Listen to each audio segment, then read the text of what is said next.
বলতো আমাদের দেশ ভারতবর্ষের লোক এত গরিব কেন? স্যার, আগে আমাদের দেশে ইংরেজরা পাছা মারতো, এখন জিও এয়ারটেল কোম্পানি পাছা মারছে। যেমন ধরুন, প্রথমে 10 টাকা, তারপর 29 টাকা, 49 টাকা, 99 টাকা, 149 টাকা, তারপরে 199 টাকা, তারপর 249 টাকা করতে করতে 300 টাকা হয়ে গেছে। এইভাবেই চলতে থাকলে আমাদের দেশের লোক তো গরিব হবেই। বাবা লেবার খাটে আর বাচ্চারা মোবাইল ছাড়া ভাত খেতে চায় না। এইভাবেই আমাদের দেশের লোক দেশের লোকের পাছা মেরে গরিব করে দিচ্ছে। বলতো দেখি, পাটিগণিত ও বীজগণিত কাকে বলে?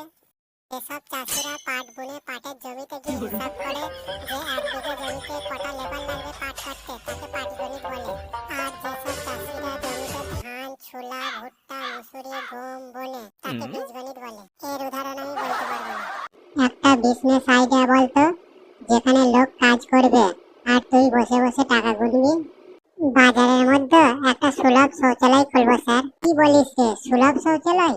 এই বিজনেসে আমি প্রাইস রাখবো 1 নম্বর 10 টাকা, মানে প্রস্রাব করা, আর 2 নম্বর 15 টাকা, মানে পায়খানা করা। এই বিজনেসে তোর কি কোনো প্রবলেম হবে না?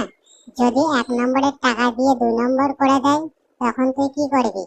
কেউ যদি 1 নম্বরের টাকা দিয়ে 2 নম্বর করে দেয়, তার জন্য 1 নম্বরে 3 মিনিট আর 2 নম্বরে 10 মিনিট সময় দেওয়া হবে।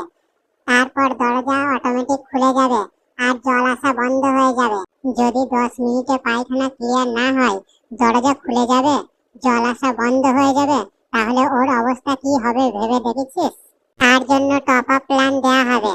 দরজার সামনে আমাদের স্ক্যানার থাকবে।